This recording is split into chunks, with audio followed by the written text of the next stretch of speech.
అందరికీ నమస్కారం. అందరికీ నమస్కారం. ఈరోజు మనం మహాభారతంలో అనుశాసన పర్వము మొదటి భాగంలోకి అడుగుపెడుతున్నాం. అయితే మహారాజైన యుధిష్ఠిరుడు ఇట్లు పలికాడు. ఓ పితామహ, మీ అద్భుత వాక్కులు మరియు దృష్టాంతములను ఎన్నింటినో వినినప్పటికీ నా హృదయము దుఃఖము మరియు బాధల నుండి శాంతిని పొందుటలేదు. ఘోర మారణకాండకు బాధ్యుడనైన నాకు ఆధ్యాత్మిక పురోభివృద్ధి కొరకై తెలుపబడిన ఈ తత్వోపదేశాలు ఎలా ఉపయోగపడను? ఓ, మీరు అంపశయ్యపై ఇట్లు బాధతో శయనించి ఉండుట కంటెను మిక్కిలి దుఃఖకర పరిస్థితి ఇంకేమి ఉండును. ఎప్పటికైనను నా ఘోర పాపకర్మల నుండి విముక్తిని సాధించగలనా? అందుకు సమాధానముగా భీష్ముడు ఈ క్రింది కథను వివరించెను. గౌతమి అని నామము గల వృద్ధురాలు సహనము మరియు సంతృప్తికి పేరుగాంచెను. ఒకరోజు గౌతమి పుత్రుడు పాముకాటుతో మరణించెను. ఆ వృద్ధురాలిని సంతోషపెట్టుటకు అర్జునక అనే వేటగాడు ఆ సర్పమును పట్టుకొనెను. ఆ సర్పమును జాగ్రత్తగా బంధించి వేటగాడు వృద్ధురాలని సమీపించి ఇట్లు అడిగెను. ఓ పుణ్యాత్మురాలా, ఈ అపరాధిని ఎట్లు వధించవలనో తెలుపుము. దానికి వృద్ధురాలు ఇట్లు బదులిచ్చెను. ఓ అజ్ఞానుడా, ఆ సర్పాన్ని వెంటనే విడువము. ఈ సర్పమును వధించి తిరిగి నా కొడుకును జీవించి తీసుకురాలేను.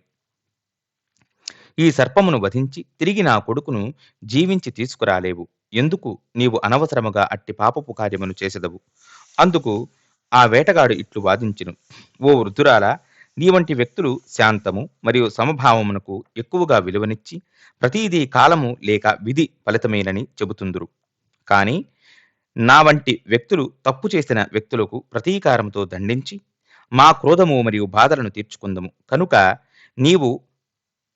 కనుక నేను ఈ సర్పమును వధించి తీరిదను. అందుకు గౌతమి ఇట్లు ఖండించెను. ఓ వేటగాడా, నా కుమారుడి మరణము ఇతరుల మరణమునకు వలె పూర్వకర్మల ఫలితముగా విధిచే ముందుగానే ఏర్పాటు చేయబడినది. అందుచేత ఆ సర్పమును వధించుటను నేను అనుమతించను. అంతేకాకుండా ఉన్నత వ్యక్తులు ఎన్నడును విపత్తుల చేత కలత చెందరాదు. వారు అపరాధులను క్షమిస్తూ క్రోధము మరియు వెదకు దూరముగా ఉండ్రు. అప్పుడు వేటగాడు ఇట్లు పలికెను. ఓ వృద్ధురాల, శత్రువును లేక ఈర్ష్యాలువుని లేక హేయమైన ప్రాణిని చంపుట ద్వారా జీవుడు గొప్పగా కీర్తింపబడును.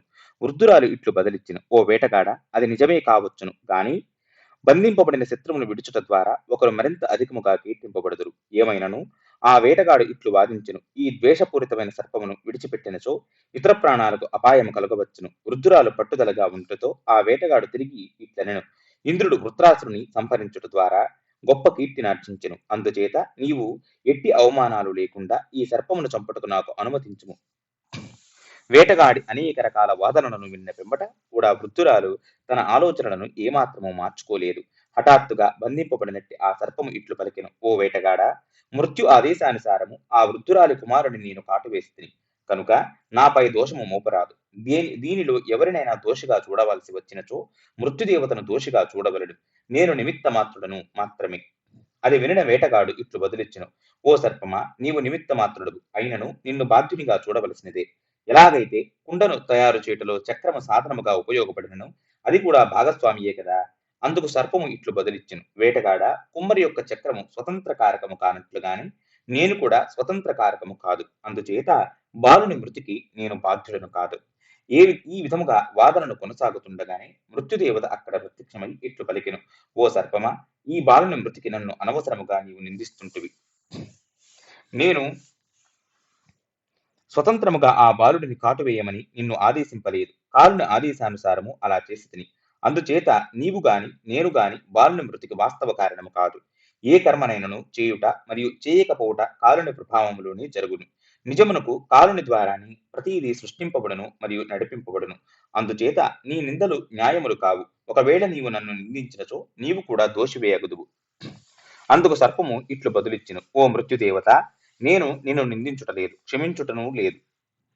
కేవలం నేను నీ ఆదేశానుసారమే నడుచుకుంటునని చెబుతుంటిని. కాలాన్ని నిందించుట నా ఆలోచన పరిధికి అతీతము. ఆ పాము వేటగాడి వైపునకు తిరిగి ఇట్లనెను. ఓ వేటగాడ, మృత్యువు యొక్క పలుకులను వినిన నీవు నన్ను ఇప్పుడు విడుదల చేయవలను. కాని ఆ వేటగాడు ఇట్లు బదులిచ్చెను. ఓ సర్పమా, ఇప్పుడు నీవు మరియు మృత్యువు ఇరువురును కూడా దోషులని నమ్ముతుంటిని. నిన్ను విడుదల చేయుట కాదు, మీ ఇరువురిని నేను వధించెదను. అందుకు మృత్యువు ఇట్లు అభ్యంతరము పలికెను. ఓ వేటగాడా, ఇది ఉచితము కాదు. మేము ఇరువురము కాలుని నిర్దేశానుసారము నడుచుకొంటిమి. అటు పిమ్మట కాలుడు అక్కడకు వచ్చి ఇట్లు ప్రకటించెను. నేను గాని, మృత్యువు గాని, సర్పము గాని ఏ ప్రాణి మరణమునకు కారణమని భావింపరాదు. ఈ బాలుని పూర్వకర్మలే అతని మృత్యువుకు కారణము. ఒకరు ఒక మట్టి ముద్దను తీసుకుని తన ఇచ్ఛానుసారం మలుచునట్లుగానే మనము మన అదృష్టమును మన కర్మలతో మలచవచ్చును. అది వినిన వృద్ధురాలు ఇట్లు పలికెను. అవును, అదే వాస్తవ సత్యము. నా పుత్రుడు తన పూర్వ పాపకర్మల ఫలితముల చేత మరణించెను. అదే విధముగా నా పూర్వకర్మల ఫలితముగా నేను నా పుత్రుని మరణమును అనుభవిస్తుంటిని. కనుక ఆ సర్పమును వెంటనే విడిచివేయము. చివరకు ఆ వేటగాడు ఈ వాదాలకు సమ్మతిస్తూ ఆ సర్పంపై క్రోధమును విడిచివేసెను. ఆ వృద్ధురాలు కూడా ఈ అద్భుత వాదోపవాదాలకు మిక్కిలి ప్రీతి చెందెను. సర్పము, మృత్యుదేవత మరియు కాలుడు తమ తమ గమ్యస్థానాలకు తిరిగి ప్రయాణించుటకు అనుమతించబడిరి. తరువాత భీష్ముడు ఇట్లు కోరుకొనెను. యుధిష్ఠిరా, కురుక్షేత్రములో జరిగిన మారణకాండకు నీవు కారణమని తప్పుగా భావించుటను మానుకొని దుఃఖమును విడుము. ఈ కథను వినిన పిమ్మట యుధిష్ఠిరుడు కొంత ఉపశమించెను. తరువాత సుదర్శనుడు అనే గృహస్థుడు తన అతిథులందరినీ సంతృప్తిపరచ యత్నించు ప్రతిజ్ఞను ఎలా పాలించినో తెలుపుతూ భీష్ముడు ఇట్లనెను. యుధిష్ఠిర, గృహస్థునికి తన అతిథికి మించి పూజింపదగిన వ్యక్తి మరొకడు ఉండడు. గృహస్థునికి గౌరవ అతిథి అందించు హృదయపూర్వకమైన ఆశీర్వచనాలను 100 యజ్ఞాల కంటెను అధికమైన కీర్తిని పుణ్యమును కలిగించును. యుధిష్ఠిరుడు ఇట్లు ప్రశ్నించెను. భీష్మ, ఎవరు మిక్కిలి పూజార్హుడు? భీష్ముడు అందుకు ఇట్లు బదులిచ్చెను. ఓ రాజా, బ్రాహ్మణులు ఎల్లప్పుడూ పూజింపబడుటకు యోగ్యులు.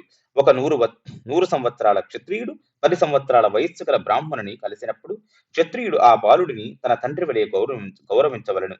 ఎందుకనగా బ్రాహ్మణులు ఎల్లప్పుడూ వరిష్ఠులుగా భావింపబడదురు. భార్యకు భర్త ఎలా పూజనీయుడో క్షత్రియునికి బ్రాహ్మణుడు అట్లు పూజనీయుడు.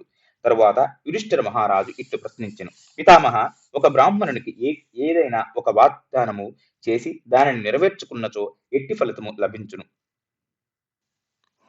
పితామహ, ఒక బ్రాహ్మణునికి ఏదైనా ఒక వాగ్దానము చేసి దానిని నెరవేర్చుకున్నచో ఎట్టి ఫలితమును లభించును.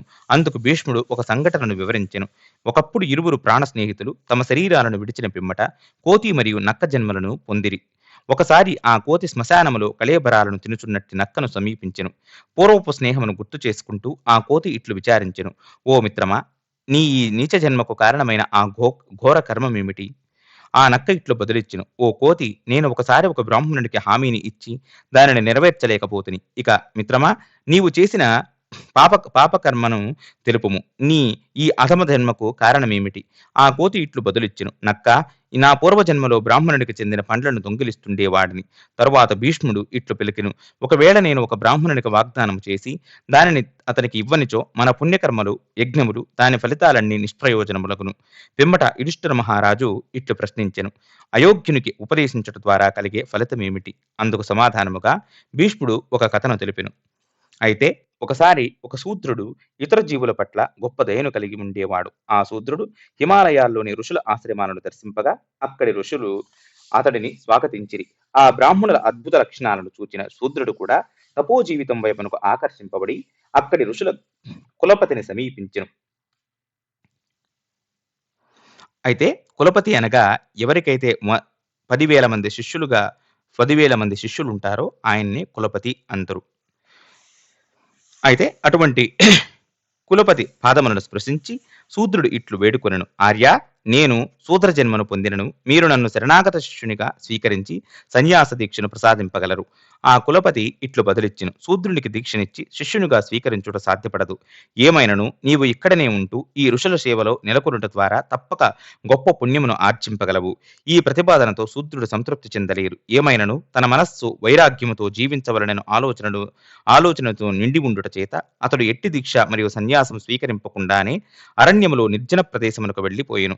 అక్కడ అతడు ఒక పర్ణశాలను నిర్మించుకుని అక్కడ యజ్ఞవాటికను మరియు దేవతాసనాలను కూడా నిర్మించుకొనెను. పిమ్మట శూద్రుడు దేవతలను ఆహ్వానిస్తూ యజ్ఞాలను నిర్వహిస్తూ తపస్సు చేయసాగెను. ఆ విధముగా చాలా కాలం గడిచెను. పిమ్మట అక్కడకు ఒక ఋషి రాగా ఆ శూద్రుడు అతడిని గొప్ప మర్యాదతో స్వాగతించెను.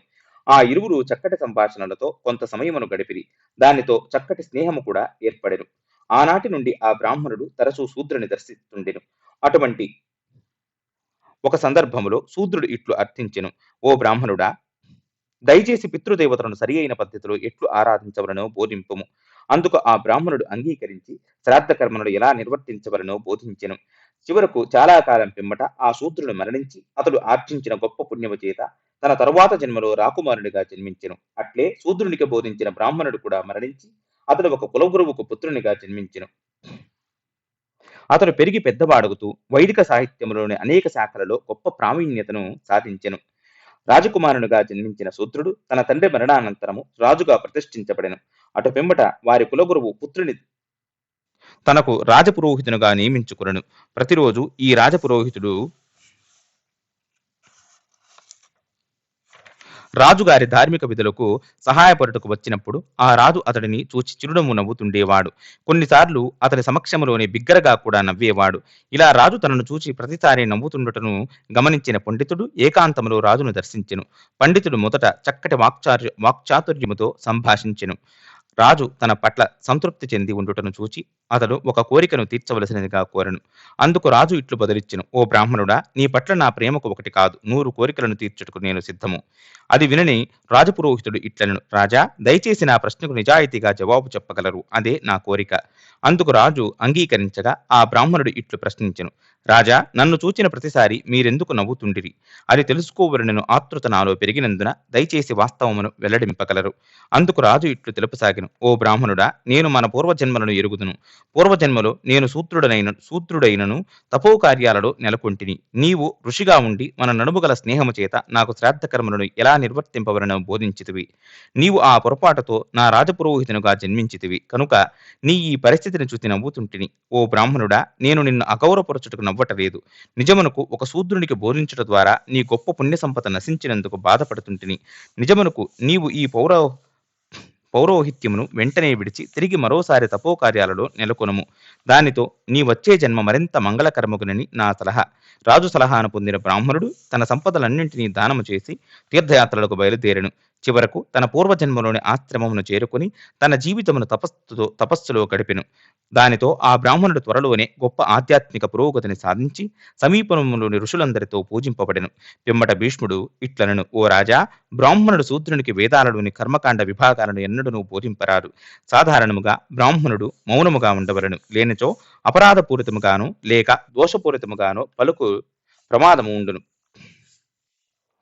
ఒకరు ఇతరులను అనవసరముగా ఆదేశించుటకు ఉత్సాహపడరాదు. ఏమైనను ఒకరికి బోధింపమని ఆదేశింపబడినచో అతడు అట్లు చేయవలను, అంతేగాని ధనము నాశించి అట్లు చేయరాదు. ఎందుకనగా అట్టి చర్యతో బోధకుడు కలుషితుడగును. యుధిష్ఠిర మహారాజు ఇట్లు ప్రశ్నించెను: పితామహ, ఒకరు ఎలా అదృష్ట దేవత లక్ష్మీదేవి కృపను సాధించి అన్ని రంగాలలో సమృద్ధి సాధింపవచ్చును? అందుకు భీష్ముడు ఒకసారి లక్ష్మీదేవితో కలిసే అవకాశం ఎట్లు ఏర్పడనో తెలిపెను. రుక్మిణీదేవి లక్ష్మీదేవిని ఈ విధముగా ఆర్తించెను: ఓ దేవి, నీవు ఎవరితో నివసించుదువు మరియు ఎవరిని విడుచుదువో దయచేసి నాకు తెలుపగలవు. శ్రీకృష్ణ భగవానుడి సమక్షంలో లక్ష్మీదేవి ఈ విధముగా బదులిచ్చెను: ప్రియ రుక్మిణి, నేను మంచి వక్త, ఉత్సాహవంతులు, నిష్ఠాపరులు, క్రోధరహితులు, కృతజ్ఞతాపరులు, కోరికలను నియంత్రించువారు, భగవదారాధకులు, ఉదారులతో ఎల్లప్పుడూ నివసించుతును. అట్లే నాస్తికులు, నిర్లక్ష్యులు, అక్రమ కామ సంభోగపరులు, కృతజ్ఞులు, శుభ్రత లేనివారు, చోరులు, పెద్దల పట్ల ద్వేషభావము, పరుషముగా పలుకువారు, క్రోధము కలిగిన వారితో నేను ఎన్నడూ నివసించను. భర్తల పట్ల అంకిత భావము కలిగిన భార్యలతో కూడి నివసించెదను. అంతేకాకుండా నేను పద్మము, కన్యలు, ఆభరణాలు మరియు నక్షత్రాదులతో నివసించెదను. ఏమైనను నేను విష్ణు భగవానుడితో ప్రత్యక్షముగా నివసిస్తుందును. అతడు సమస్త గుణనిధి. నా శక్తులను విస్తరిస్తూ భగవంతునికి ప్రీతి కలిగించు వ్యక్తులను సంపన్నము చేస్తుందును, అనగా వారితో నివసించుదును. యుధిష్ఠిర మహారాజు ఇట్లు ప్రశ్నించెను: పితామహ, కామ సంభోగ విషయంలో స్త్రీ పురుషుల్లో ఎవరు అధిక సుఖమును అనుభవించుదురు? అందుకు భంగస్వనుడి వృత్తాంతమును భీష్ముడు వివరించెను.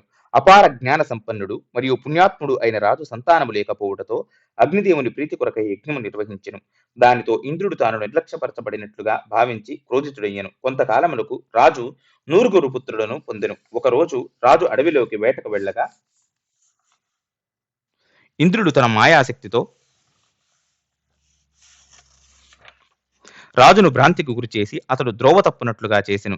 చివరకు అట్లు తిరుగుతూ అలసిన రాజు ఒక సరోవరమును చేరుకొని అలసట తీర్చుకొనుటకు అందులోకి ప్రవేశించెను. ఆశ్చర్యకరముగా అతడు నీటిని స్పృశింపగానే అతని శరీరము స్త్రీ శరీరముగా మారిపోయెను. గొప్ప సిగ్గు మరియు కలతతో అతడు ఇలా యోచించెను. ఓ, నేను ఎలా రాజ్యమును తిరిగి వెళ్ళగలను?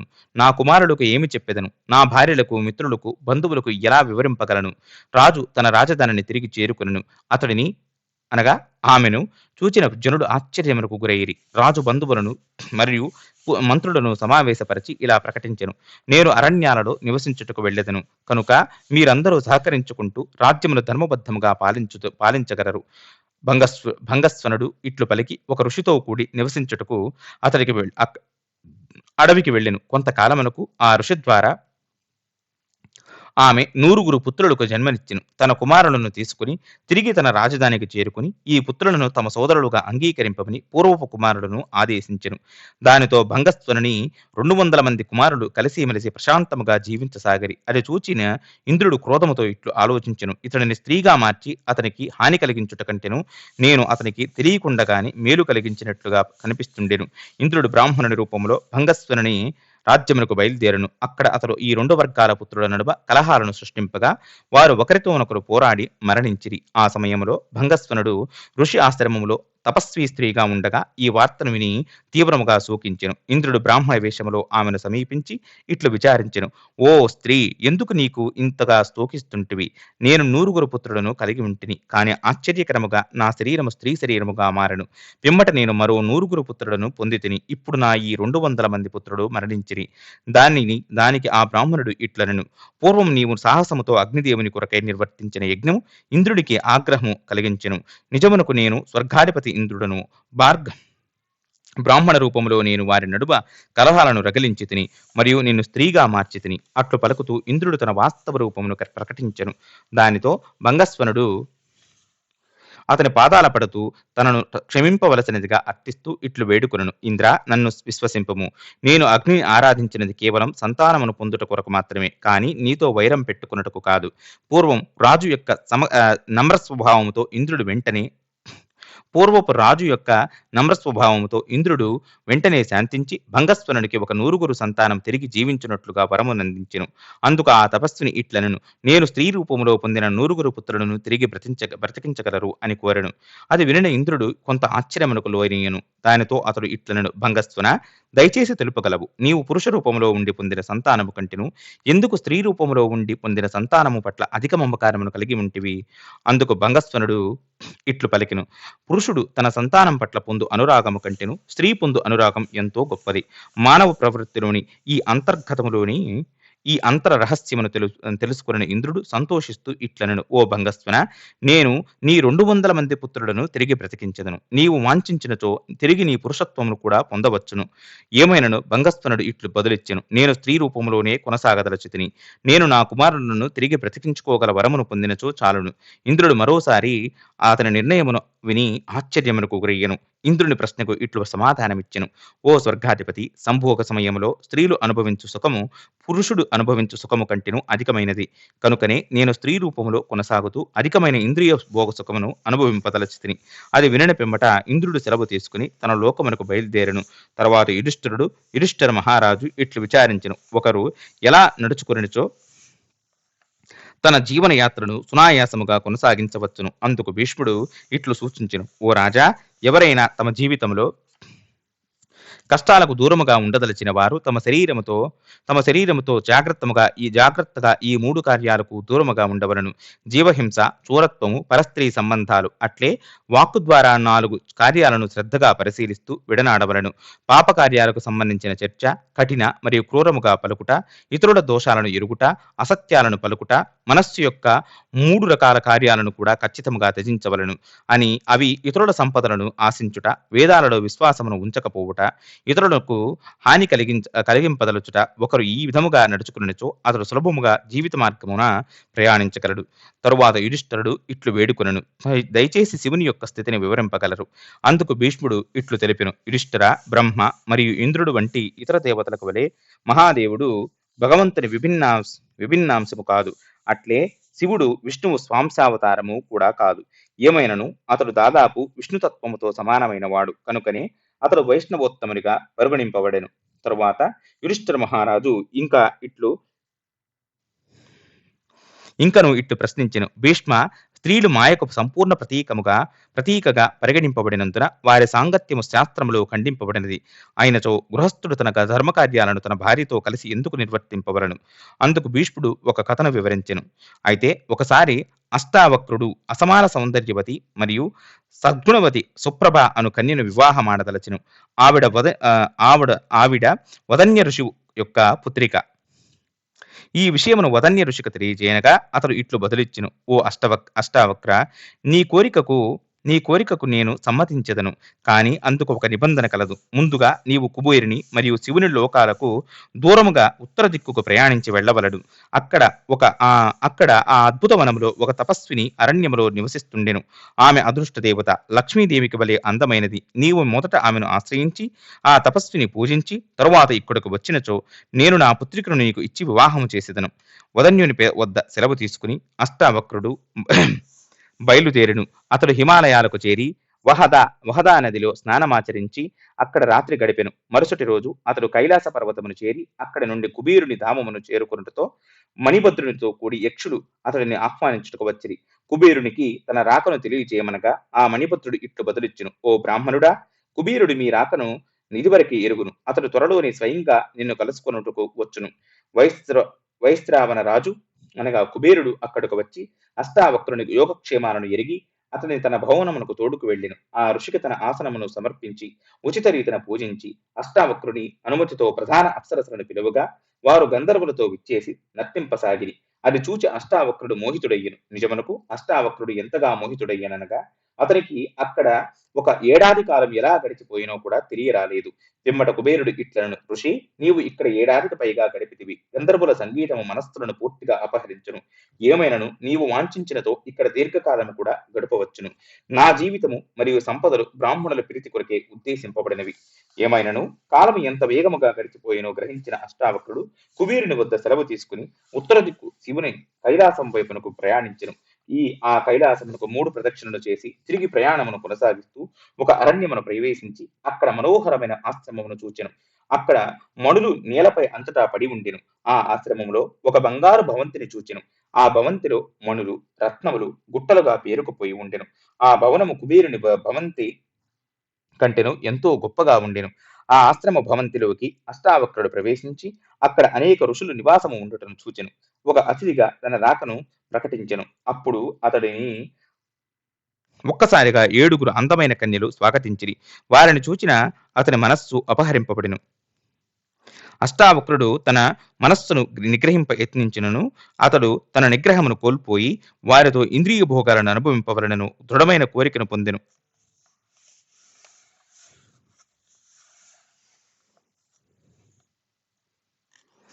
ఋషి అతి కష్టముగా తన మనస్సును నిగ్రహించుకునను.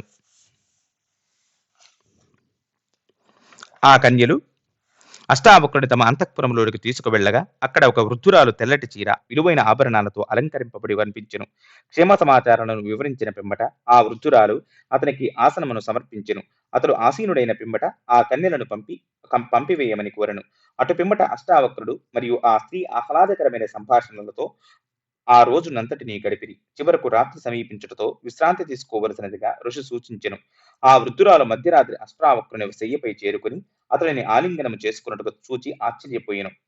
అష్టావక్రుడు కర్రకు వలె నిశ్చేష్టుడై ఉండిపోయెను. దానితో ఆవిడ, బ్రాహ్మణ, తన కామవాంఛను ఉధృతపరచు పురుషునితో సంభోగించుటకు స్త్రీ ఎంతగానో సంతోషించును. నీవు నా ప్రభువు మరియు యజమానిగా మారినచో నేను నీ ఆదేశాలను సదా శిరసావహించెదను. నా సంపదలన్నీ నీ సొత్తు. దయచేసి నన్ను నిరాశపరచరాదు. అందుకు అష్టావక్రుడు ఇట్లు బదులిచ్చెను. ఓ స్త్రీ, నేను అన్ని రకాల ఇంద్రియ భోగ సుఖాలకు అపరిచితుడను. ఇతరుల భార్యలను భోగింపవలనని ఎన్నడూ వాంఛింపను. నేను కేవలం సంతానం కొరకు వివాహము చేసుకుని పుణ్యమును ఆర్జించెదను. కనుక ఈ నిరుపయోగమైన కార్యము నుండి దయచేసి తప్పుకొనము. అప్పుడు ఆ వృద్ధురాలు ఇట్లనెను, ఆర్య, స్త్రీలు సహజముగా సంభోగ సుఖము పట్ల అధికాసక్తిని కలిగి ఉందురు. అందుచేత వేలాది స్త్రీలలో అతి కష్టముగా పతి పట్ల నిజమైన అంకిత భావము కలిగిన భార్యను చూడవచ్చును. స్త్రీ కామముతో ఉత్తేజితురాలైనప్పుడు కుటుంబ బంధాలను కూడా పట్టించుకొనదు. నిజమునకు అట్టి సుఖమును ఆశించి స్త్రీలు చాలా సార్లు తమ కుటుంబ బంధాలను కూడా నిర్లక్ష్యపరుస్తుందురు. నిజమునకు అట్టి సుఖమును ఆశించి స్త్రీలు అనేక సార్లు తన కుటుంబమును నాశనము చేసే సంఘటనను కూడా మనము చూడవచ్చును. అది వినిన అష్టావక్రుడు, నిన్ను సంతృప్తిపరచుటకు మరి ఇతర మార్గం ఏదైనను కలదా అని ప్రశ్నించెను. అప్పుడు ఆ స్త్రీ, నీవు ఇక్కడ కొంతకాలం నివసించవలను, దానితో నేను సంతోషించెదను. అష్టావక్రుడు అందుకు అంగీకరించెను. ఏమైనను అతడు అక్కడ కాలం గడుపుతున్నను ఆమె పట్ల ఎట్టి ఆకర్షణ కలగకుండెను. ఈ ఋషి జిజ్ఞాసతో ఇట్లు ఇలా ఆలోచింపసాగెను. ఈ స్త్రీ ఇట్టి స్వర్గ ప్రదేశమునకు అధిపతురాలు. ఇట్లు ఏదైనా శాపవశాత్తు బాధింపబడుతున్నదా? అష్టావక్రుడు ఇట్టి ఆలోచనలతో ఆ మరుసటి రోజును గడిపెను. సూర్యాస్తమయ సమయంలో ఆ వృద్ధురాలు అతడిని సమీపించి ఇలా ప్రశ్నించెను, ఓ బ్రాహ్మణుడా, నేను నిన్ను ఎలా సేవించుకోగలను? అప్పుడు ఆమె అష్టావక్రుని స్నానమునకు నీటిని తీసుకువచ్చి అతని అనుమతితో అతని శరీరమంతయు నూనెతో మర్దన చేసి స్నానము చేయించసాగెను. దానితో అతడు ఆమె హస్తస్పర్శ సుఖమును అనుభవిస్తూ రాత్రంతటిని గడిపెను.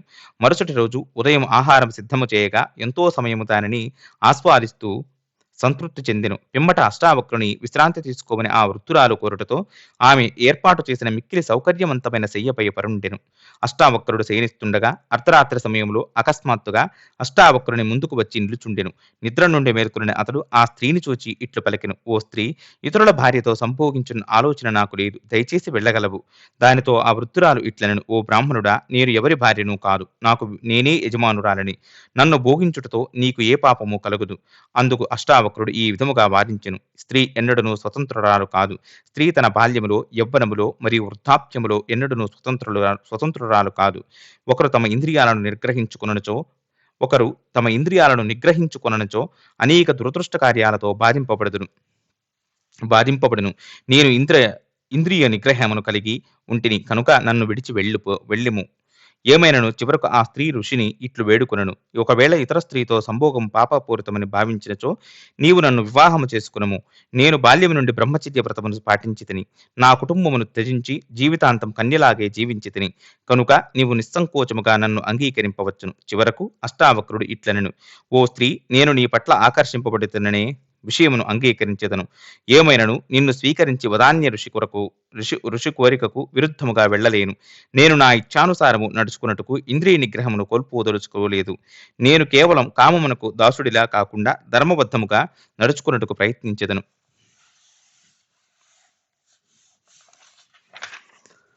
అటు పిమ్మట ఆ వృద్ధురాలు వెంటనే ఒక అందమైన కన్యగా మారిపోయిను. ఆమె ఇట్లనెను, ఓ బ్రాహ్మణుడా, నేను ఉత్తర దిక్కుకు అధిష్టాన దేవతను. నేను నిన్ను పరీక్షించితిని.